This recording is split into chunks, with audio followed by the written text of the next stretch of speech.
7 मई इतिहास में खास दिन, यानी एक ऐसे अमर साहित्यकार अथवा कवि का जन्म आज ही के दिन हुआ था, जिनके बारे में कुछ भी बताने के लिए शब्द कम पड़ जाएंगे। ऐसे अद्भुत प्रतिभा के धनी रविंद्रनाथ टैगोर थे, जिनके महत्वपूर्ण जीवन से एक प्रेरणा या सीख ली जा सकती है। वे एक ऐसे विशाल साहित्यकारों में से एक हैं जो हर कहीं आसानी से नहीं मिलते।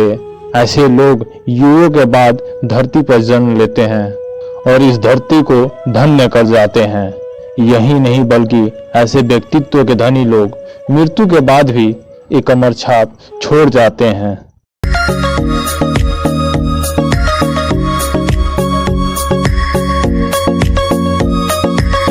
रविंद्रनाथ टैगोर अपने आप में बहुमुखी प्रतिभा के धनी थे। कोलकाता के जोया साहू की ठाकुर बाड़ी में प्रसिद्ध और समृद्ध बंगाली परिवार में से एक था टैगोर परिवार, जिसके मुखिया देवेंद्रनाथ टैगोर जो कि ब्रह्म समाज के वरिष्ठ नेता थे। उनकी पत्नी शारदा देवी बहुत ही सीधी और घरेलू महिला थी। 7 मई सन 1861 को उनके घर पुत्र रत्न की प्राप्ति हुई, जिसका नाम रविंद्रनाथ रखा गया। यह उनके सबसे छोटे पुत्र थे। बड़े होकर यह गुरुदेव के नाम से भी प्रसिद्ध हुए। रविंद्रनाथ टैगोर जन्म से ही बहुत ज्ञानी थे।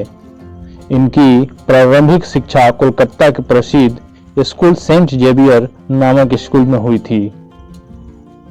उनके पिता प्रारंभ से ही समाज के लिए समर्पित थे, इसलिए वह रविंद्रनाथ टैगोर को भी बैरिस्टर बनाना चाहते थे, जबकि उनकी रुचि साहित्य में थी। रविंद्रनाथ जी के पिता ने सन 1878 में उनका दाखिला लंदन के विश्वविद्यालय में करा दिया था, परंतु बैरिस्टर की पढ़ाई में रुचि न होने के कारण सन 1880 में वे बिना डिग्री लिए ही वापस आ गए। रविंद्रनाथ टैगोर का विवाह सन 1883 में मृणालिनी देवी से हुआ। रविंद्रनाथ टैगोर अनंत अवतरित पुरुष थे, अर्थात उनकी रुचि बहुत से विषयों में थी और हर क्षेत्र में उन्होंने अपनी ख्याति फैलाई। इसलिए वे एक महान कवि, साहित्यकार, लेखक, चित्रकार और बहुत अच्छे समाजसेवी भी बने।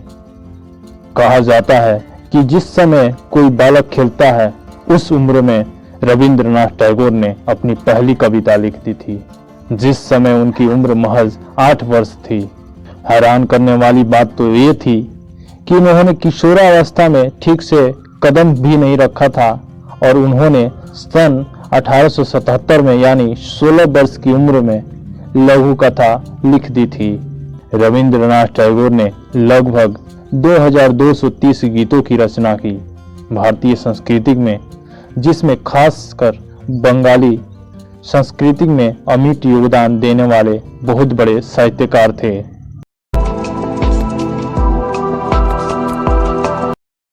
रविंद्रनाथ टैगोर को अपने जीवन में कई सम्मान से नवाजा गया, परंतु सबसे प्रमुख थी गीतांजलि।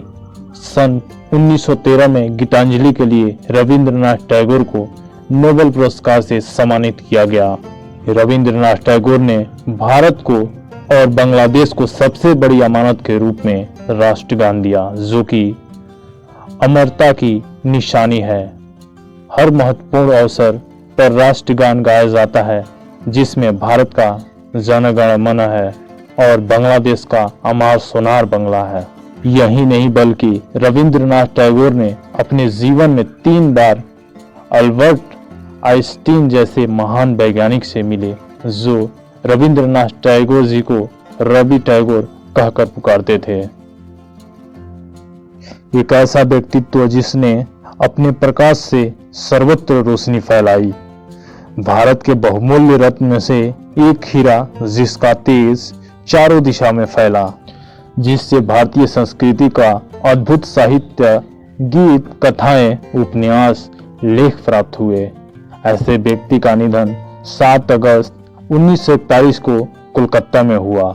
रविंद्रनाथ टैगोर एक ऐसे व्यक्तित्व हैं जो मरकर भी अमर है। तो ये रहा 7 मई के दिन का खास इतिहास, यानी रविंद्रनाथ टैगोर के जन्मदिन पे उनके जीवनी का वीडियो। दोस्तों, आपको हमारा वीडियो अच्छा लगे तो चैनल सब्सक्राइब, लाइक तथा शेयर जरूर करें। फिर मिलेंगे एक रोचक इतिहास के साथ। जय हिंद, जय भारत।